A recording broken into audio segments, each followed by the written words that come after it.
after a tumultuous day in which it appeared he would be sacked. Club chairman Paul Little says the Bombers asked Hurd to accept the federal court's recent decision. However, he's pressing on with his appeal against the legality of the AFL Asada investigation. After a day of drama, James Hurd is still Essendon coach, but by all reports it was a close-run thing. There's been a lot of speculation, obviously, in the last 12, 24 hours. There's nothing further to report about the coach of the Essendon Footy Club. But the board will meet again on Monday, so it may simply be a stay of execution. I think the Essendon fans would rather have deliberation around this in a meaningful way than a quick knee-jerk reaction. Hurd fronted the board for an hour trying to explain why he had appealed the federal court decision which okayed the Asada AFL investigation. If we don't appeal, our players may be stained forever by the innuendo, misconceptions and falsities that resulted from an investigation that we believe was conducted unlawfully. We would have preferred James had not have appealed. He took the decision to do that, and we're still talking to him about that decision. The club has accepted the court finding. Hurd now wants the matter heard by a full bench of the federal court before the end of the month. Hurd was suspended for a year for his role in the club's 2012 supplements program. 2 years since the end of that season, I still do not believe any Essendon player took anything illegal, and no one has shown me any evidence that would lead me to believe differently. After accepting his ban, he was immediately given a 2-year contract extension as a show of faith from the board. Last season, stand-in coach Mark Thompson told last night's Best and Fairest count he didn't want to leave. The plan was to leave after this year, right? It was. So, I don't really want to. If Hurd is sacked, he might not have to. Glenn Osborne, SBS World News. Wanderers coach Tony Popovic has rated Western Sydney's qualification for the Asian Champions League final as the club's biggest achievement. The two-time A-League Grand Finalists booked their spot in the decider following a 2-0 aggregate win over FC Seoul. The morning after the biggest win of his career, Western Sydney's coach was still coming to terms with the magnitude of the achievement. Now you want to win it. You know, we want to, not just for us, but for Australian football to go one step further than the great run that Adelaide had all those years ago. Last night, Parramatta Stadium was sold out for the Wanderers Asian Champions League semi-final second leg against FC Seoul. Wanderers coach Tony Popovic was dealt a blow before the game, with Tommy Urich ruled out because of a late injury. After a scoreless first leg, the return was in the balance, but it took less than 3 minutes for the deadlock to be broken. With Wanderers fans still celebrating the first, Brendan Santalab came agonisingly close to adding a second. So very nearly. The Korean side improved as the half wore on. It was beginning to test the Western Sydney defence. The back post deflection. Brendan Hamill cleans up for the Wanderers. But the Wanderers continued to look dangerous when they went forward. Midway through the second half, Labano Haliti picked out Shannon Cole. He's got the goal from Shannon Cole that puts the Western Sydney Wanderers into the Asian Champions League final. He wanted it more. Seoul threw everything at the hosts' goal in the dying stages, but Western Sydney held on to become the second Australian team to qualify for the Asian Champions League final, where they will meet Saudi Arabia's Al Hilal. We know who we're up against, and you know they've won it twice, lost twice. You know, that's a fantastic record in this competition. Vito Sobral, SBS World News. Still with football, and Real Madrid has escaped a major scare in the UEFA Champions League group stage. Elsewhere, Arsenal did it easier following a Danny Welbeck hat-trick, while Liverpool lost in Switzerland. Other winners included Borussia Dortmund and Atletico Madrid, while Cristiano Ronaldo missed and scored a penalty against Bulgarian debutant Ludo Goretz. Somewhat of a rude awakening in Bulgaria, Ludo Goretz scoring a first-ever home goal at Champions League level against the holders from Spain. Nothing went right for Real Madrid as Cristiano Ronaldo stepped up for the first of 2 penalties. His first attempt was saved by Vladislav Stoyanov, but given a second opportunity, he delivered on cue.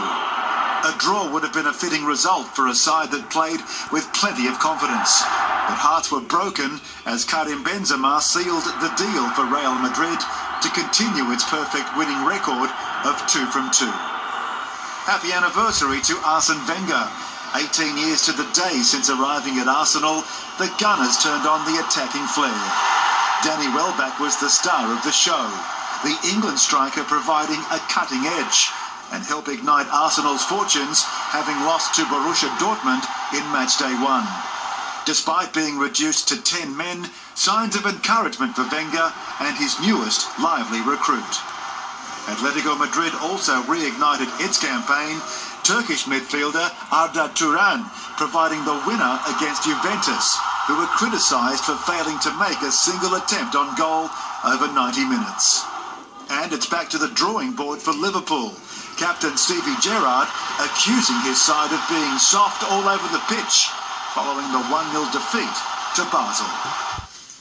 The Bulldogs and the Rabbitohs have come face-to-face for the final time before this weekend's NRL decider. Both clubs were keen to soak up the atmosphere at today's grand final lunch. It was hard to get a gauge on which side was the most relaxed at today's grand final lunch in Sydney. Canterbury was last here just 2 years ago, while Souths haven't been in this position in over 40 years. This is a new game. That's one thing we do know. Our preparation is all towards that. Everyone talks about our finals. The intensity lifts, and it does. I mean, we just sit back and enjoy the week. And, we've still got a few more days out until Sunday, until kick-off. So, I'm just going to enjoy my time with the boys. Injured hooker and Canterbury captain Michael Ennis is still praying for the ultimate miracle to play, but still hasn't ruled himself out just yet. I've said all week that I'm just grateful that Des has given me the opportunity to see what comes and see what the body can do.